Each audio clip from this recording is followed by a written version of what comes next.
What's up, heroes? Mike here, and I wanted to take some time to talk about my gameplay impressions basically of Marvel's Avengers beta. Recently played the heck out of it over the weekend, and overall I enjoyed it. It's not all bad, but there is some things that needs to be worked on and makes me concerned about the final game. First, I guess, let me touch on visuals real quick here. Not necessarily a bad thing. It's not on par with like a Marvel Spider-Man per se, or like, you know, God of War, like that, but overall the visuals and presentation of that and voice acting is pretty solid. It's fairly all right. There are some moments where I notice some glitches, but that's more about gameplay, not necessarily visuals per se. But I'll get into more about that in a bit.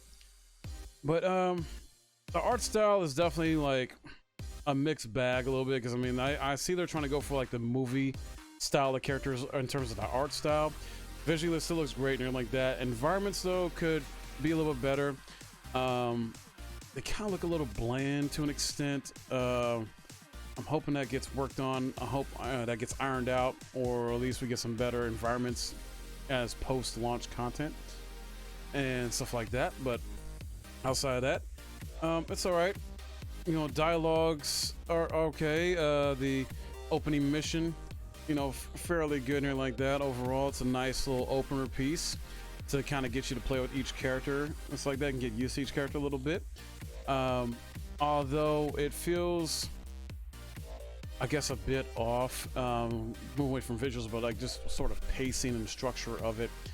What I mean is, you know, you're playing for a little bit as one character, and then you're like quickly switch to a different character. But in a sort of a cinematic fashion, like you're playing real quick and then kind of goes to cinematic and you switch to a different one and you start playing from that cinematic kind of without loading times, which is really good. I get that, but it's like kind of real quick, you know, like going from point A to point B type thing. Somewhat feels a bit rushed, I guess, in a way. You have to play a little bit as Captain America, and we don't know for sure, you know, when he's playable again in the full game, basically. And I found myself actually enjoying playing as Captain America the most, with the time I did have with him. And the second person I enjoyed the most, surprisingly, was Kamala Khan, Miss Marvel. I was honestly, for a character I don't really know much about, and not trying to hit on her by any means, I just didn't think I was going to really enjoy her. I really enjoyed Thor, and I was hoping Thor would probably be my main, but I'm actually really enjoying Captain America and Miss Marvel the most. Out of the 6 that's going to be playable, I would say Thor's probably third on my list, honestly. And that surprises me on a personal, because I thought I wouldn't like her like that, but she's a lot of fun. She kicks butt. I even had a funny clip here where I just punk kicked a enemy mid-air using her ultimate. It was freaking hilarious. Damn!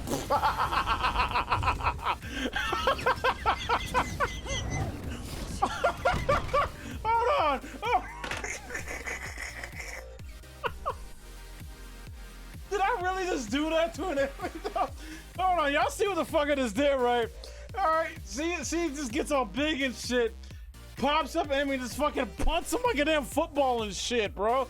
Oh my god, that was hilarious.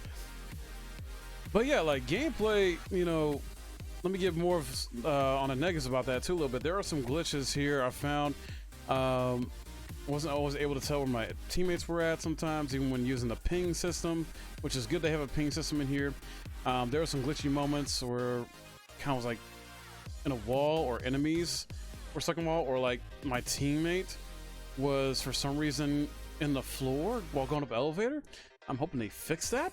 I don't know what the heck is going on with that. Gameplay overall simple though, like the combat is fun. I'm sure it's simple at first on purpose, and then once you upgrade your characters, you can do more combos and abilities, it expands a little bit more. I did notice that, like, it's very simple, arcadey like in a sense. I see what like people like Fighting Cowboy was talking about, and people from IGN I was reading about and hearing about from them as far as what they were talking about, as far as the mixed feelings they have about, you know, gameplay and other aspects. But definitely not super complicated. Still have yet to figure out, you know, how the team combos working like that. I didn't really see that in the beta. They possibly are in there, but the ultimate moves feel very good. You know, not too long, not too short, so that way you don't feel OP. which is good because I definitely don't want to feel too OP, even though we're playing a superhero game. And you can argue that this is a sort of much better version of Ultimate Alliance. I've heard people in my stream talk about that, like this looks like basically a Ultimate Alliance meets like Destiny type of like combination here, which I can agree on. I was hesitant at first to say that, but I was like, yeah, it kind of is like a Destiny mixed with Ultimate Alliance, but Ultimate Alliance on a much better visual level, and I would say even maybe a little better gameplay level too. But it's still a lot of fun overall. I think there's definitely room for improvement. One of my issues was not every character had like a block or parry or counter, which I felt was odd. Captain America had a block. I think Iron Man has a block or at least a counter. And you would think they would implement like at least a block, counter, or parry for each character in some way. It was very weird. Nobody else I noticed besides Captain America and Iron Man had like a block / counter. Oh, Black Widow, my bad. I think she had one too.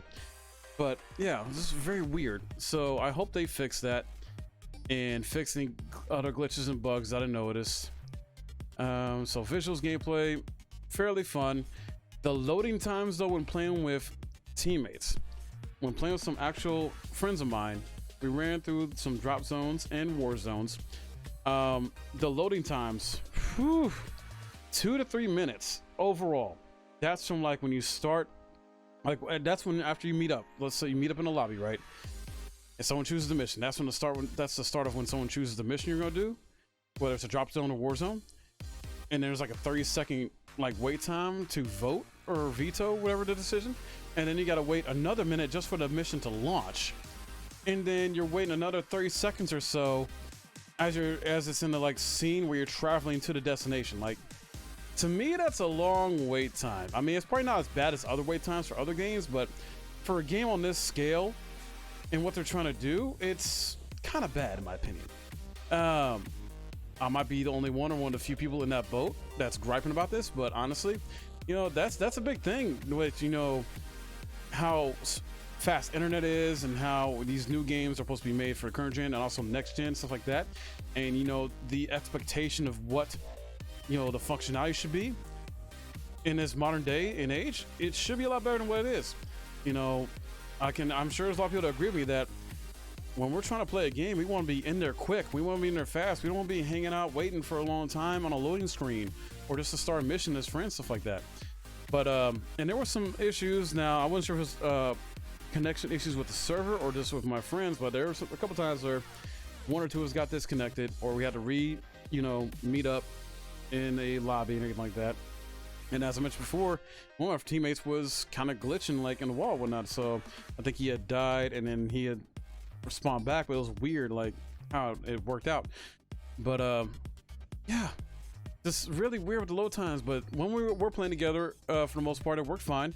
Had a lot of fun, and there was a fun boss fight at one of the war zones we did, like a big war bot. Took a little longer to anticipate the beat, but drop zones are what they said, you know, really short and just kind of in and out real quick. War zones are longer, can take, you know, 10 minutes to up to 2 hours, which they were not lying about, depending on how much you do and everything like that in the war zone. But I found them very repetitive. They need to add more variety. That's another issue. So I'm hoping they do that when the full game or down the line when they do updates for the game. You know, add more variety to war zones and drop zones so it's not the same thing. What I mean is like you be controlling one control point or multiple control points, something along them lines. And it didn't really vary much between that.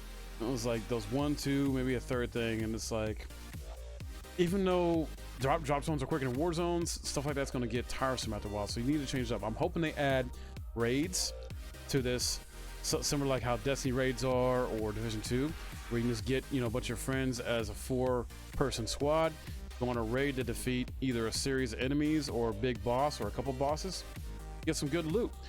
Speaking of loot though, visually the loot is not showing on there. Like, yeah, you're picking up all this random loot that I guess is supposed to be better as these different effects and benefits, stuff like that. But from a cosmetic standpoint or visual, like, there's no visual difference. It's kind of under the skin, so to speak. It's kind of weird.